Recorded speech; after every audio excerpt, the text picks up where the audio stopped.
laki-laki atau perempuan nak kahwin ni. Kalau laki-laki dulu dia ada 5 hukum.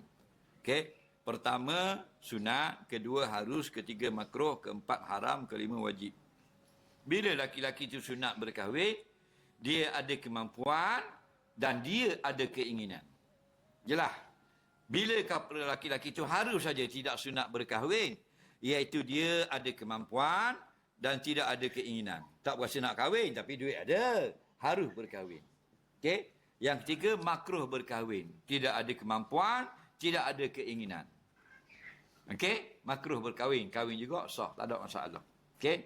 Yang keempat haram berkahwin, kerana dia bila dia haram kahwin, dia ni jahat. Kalau dia kahwin, dia akan buat zalim pada bini dia. Memang kita tahu dah. Mana-mana orang yang jadi bini dia, dia akan khianat. Banyak orang ni kan keluar dalam Facebook, khianat ke bini. Bukan seorang.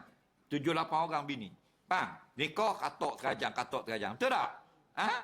Tu orang gitu, haram kahwin. Dan yang kelima, wajib kahwin. Tiang surga pun nampak macam janda. Faham? Tu wajib kahwin lah. Berapa kali kokak. Faham? Pelik tu tapi kejar tik-tik orang jeng. Faham lagi? Itu wajib kahwin. Jadi mu tengok kategori mana. Ada kemampuan, khabar je.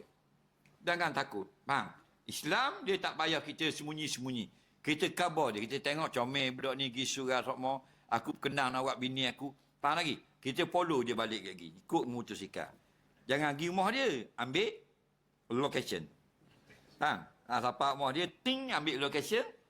Esok mari. Betul tak? Assalamualaikum makcik. Nampak duduk nyapu bawah pokok pelang. Saya anak makcik saya tengok ni semalam 7 kali dah pergi sejik, pergi syurga. Jadi saya minat lah nak buat isteri. Saya kerja ni gitu situ sini khabar ke dia?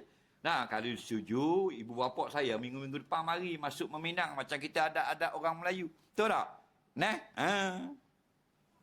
Kalau ada jodoh, mak dia tak apalah, saya kabur ke anak saya. Wari nombor telefon awang. Mudah ke? Faham? Sebab seorang laki-laki dia jumpa Nabi, dia cakap, ya Rasulullah, saya minat ke seorang perempuan, orang Ansar, orang Madinah. Nabi kata, pergi khabar terus ke dia. Pergi kat dia, pergi khabar. Itu cara Islam. Saya nak ambil awak jadi isteri saya. Khabar ke pok tara ke, mak tara ke dan sebagainya. Faham? Itu cara dia. Jadi, ada jodoh. Anak dia tahu, insya-Allah saya pun tengok lama dah.